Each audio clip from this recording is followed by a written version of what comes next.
General साहब, मंसूर साहब इस कि जनाब कम अज़ कम कुछ हफ्ते तो डिप्लोमेसी काम नहीं करेगी। इसके साथ साथ ट्रंप जो है वो ही is coming up with this thing कि जनाब we are going to hit Iran hard, और चाइना आपके सामने वो कह रहे हैं जनाब कि इस जंग शुरू होनी ही नहीं चाहिए थी। So where do we go from here जी? Thank you very much Rana Sahab for having me, और मेरा तमाम पैनल को बहुत रिस्पेक्टफुल सलाम। देखिए, मेरे दो चार कंक्लूजन्स हैं, मैं राणा साहब आपसे शेयर करता हूं जो इस वक्त की जो शेप अप हो रहा है as far as military application is concern. देखिए, दो चीजें हैं, एक है बैटल्स, एक है वॉर। अगर ईरान ये कहता है कि जी वो बैटल्स गलत है, ये सही, उस बहस में जाए बगैर कि जी वो जो रिस्पॉन्सेज है वो इस मोज़ैक डिफेंस या व्हाटएवर दिस इज उसके कॉन्टेक्स्ट में वो प्रोविंसेस खुद ही कर देते हैं। लेकिन वॉर कंट्रोल तो स्टेट के पास है ना। वो ऐसे नहीं हो सकता कि वो बिल्कुल ही खुली छुट्टी हो, और I mean this can be part of their tactics and that can be part of their diplomatic manoeuvre या जो भी उन्होंने रखनी है। बट ये नहीं मैं मान सकता कि वॉर का कंट्रोल उस सिस्टम के पास जिसका ideological, political and military control, अभी तो खैर मे बी आईआरजी ज्यादा, लेकिन वो सुप्रीम कमांडर के पास है। IRG is the one to be very honest who are calling the shots, number one. Number two, Chinese जो अभी डिप्लोमेसी की हम बात कर रहे हैं, मैं पर्सनली आई फील कि उतना डायरेक्ट उन्होंने इस वक्त अमेरिका पे वो प्रेशर नहीं डाला जो 12 डेज वॉर के अंदर या बातचीत की गई थी। ठीक है। तो चाइनीज इसी वॉर में, इसी एनवायरमेंट में एक अपना भी जो बायलैटरल उनका अमेरिका के साथ है उसको भी जरूर सामने रखेंगे, और कॉन्शियस स्टेटमेंट है इस दफा कि we are going towards chaos जी, टू बी वेरी ऑनेस्ट। ऐसी डिप्लोमेसी काम करेगी जितना अब नया अफगानिस्तान बनाने में डिप्लोमेसी ने काम किया, ऐसी डिप्लोमेसी काम करेगी जो इराक बनाने में काम किया, जो मिडिल ईस्ट का हमने असर किया। वेस्ट जो है, और ट्रंप के साथ इस वक्त, नॉट अमेरिका बट ट्रंप के साथ इस वक्त डिप्लोमेटिक एंगेजमेंट या इस तरह की एंगेजमेंट से वेस्ट भी अवॉइड कर रहा है। रशिया को अपनी प्रॉब्लम्स पड़ी है, तो इस वक्त डिप्लोमेसी बहुत पीछे है। मैं नहीं समझता कि, और फिर जीसीसी कंट्रीज के इन्वॉल्व हो जाना, वो that is something which is really affecting the war. As far as military is concern, तो एस्केलेशन लेडर पे चीजें ऊपर चली गई। अभी ये जो कम में इन्होंने वाटर डिसैनिटेशन प्लांट को हिट किया अमेरिकन ने, और ईरानियन फॉरेन मिनिस्टर की जो स्टेटमेंट आई है कि जी ये 30 विलेजेस को वाटर सप्लाई बंद हो गई है और ये अटैक जनरेट हुआ नेबरिंग कंट्री से। दिस इज एक्सट्रीमली अलार्मिंग कि अगर जीसीसी के पानियों के साथ, पीने के पानी के साथ ईरानियंस फिडल करते हैं, then we have a very very grave escalation ladder पे ये वॉर चली जाएगी।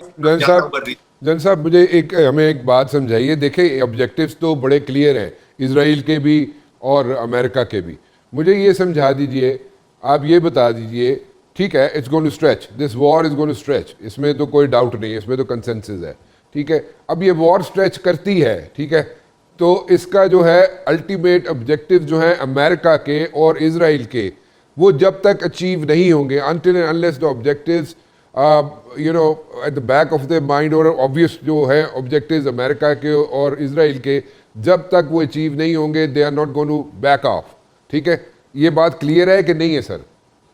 इट इज इम्पॉसिबल कि वो 100% अपने ऑब्जेक्टिव्स अचीव कर पाएंगे। That's why I am saying it will end at chaos। और रीजन फॉर, देखिए, क्विट करना होगा तो अमेरिका के लिए कौन सा देर लगेगी। 2021 में टर्मोइल में रीजन को छोड़ के एक अनवांटेड किस्म का मुआहिदा करके अमेरिका अफगानिस्तान से निकल गया, तो they will create a situation, थोड़ा सा उसके मीडिया कैंपेन चलाएंगे, इंफॉर्मेशन वॉरफेयर चलाएंगे, और कोई रीजन करके वॉर से किसी वक्त भी निकल जाएंगे। I am not for seeing कि ये अपने कंप्लीट ऑब्जेक्टिव जो है, अभी कल देखे ना, कल उनका जी नया नक्शा होगा ईरान का। इसका मतलब है कि बैल्कनाइजेशन की बात हो रही है, उस तरफ भी उन्होंने एक हिंट कर दिया। तो इज इट पॉसिबल, या आइडियोलॉजिकल जो उनका वो सिस्टम ऑफ फंक्शनिंग है उसको कैसे वो चेंज कर सकते हैं? तो मुझे तो ये चीजें ऑब्जेक्टिव्स फॉर फैच आइडिया ही लगते हैं, वो अचीव होते हुए नजर नहीं आते।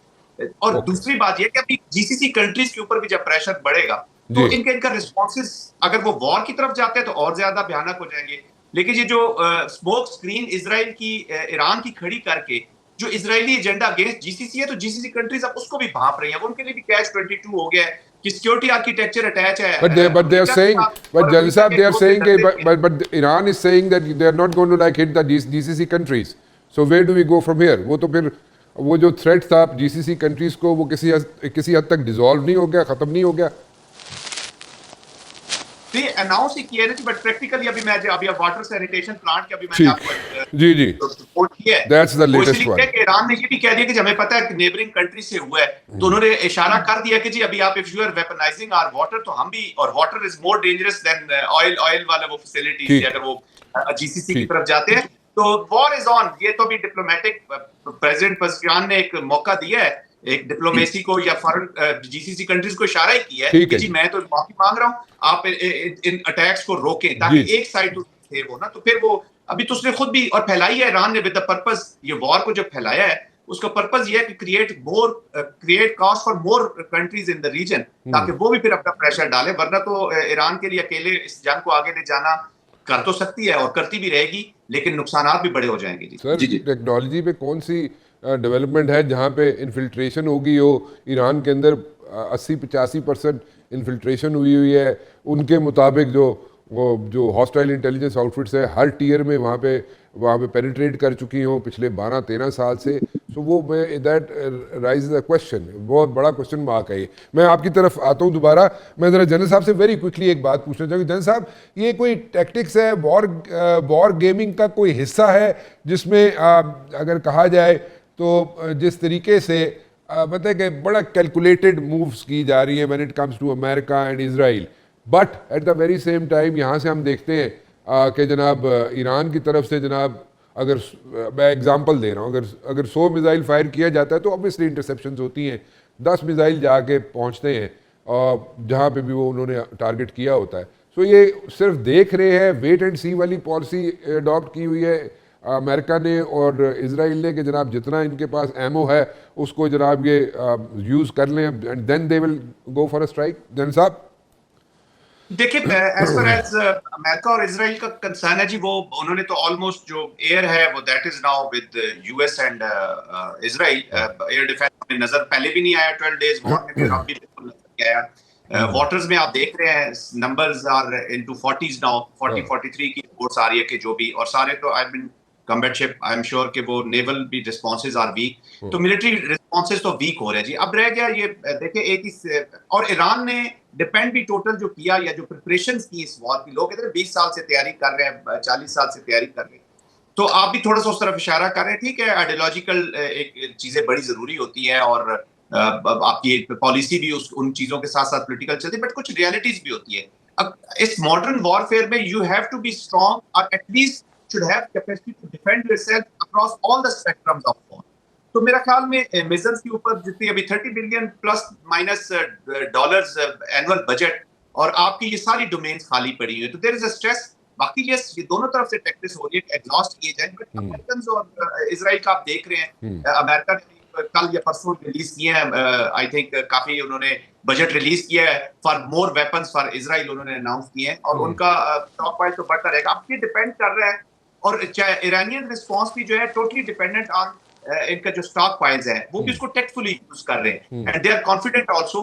बट इस तरह की एनवायरनमेंट में आप कभी कभी अचानक सरप्राइज भी हो जाते हैं, जैसे इंटेलिजेंस फेलियर हुआ, एयर डिफेंस के फेलियर्स हुए हैं, एयरफोर्स का ना होना एक फेलियर हुआ, नेवल भी रिस्पॉन्सेज आपने तो एयर डिफेंस का फेलियर ओवरनाइट तो नहीं हो रहा जनरल साहब, वो अपना एयर अपनी स्ट्रेंथ जो है वो डेवलप कर सकते थे, 40 साल थे, कर सकते थे ना, वही मैं कह रहा हूँ कि वो उस तरफ तवज्जो नहीं दी गई ना। जज्बा अपनी जगह, ईमान अपनी जगह, उसमें कोई शक नहीं, अभी सोल्जर है, बट यू नो रियलिटीज यही है कि आपको फिर प्रिपरेशंस भी करनी होती है। इसी जज्बे और ईमान ही आपको कहता है कि अपनी वो भरपूर कुव्वत और ताकत के साथ तैयारी रखे ना, कुरान वो भी फरमाता है, और इंक्लूडिंग ऑल स्लूज ऑफ वॉर, तो वो वही चीज है जो आपने इंक्लूड कर। बिल्कुल सही कहा, बिल्कुल सही।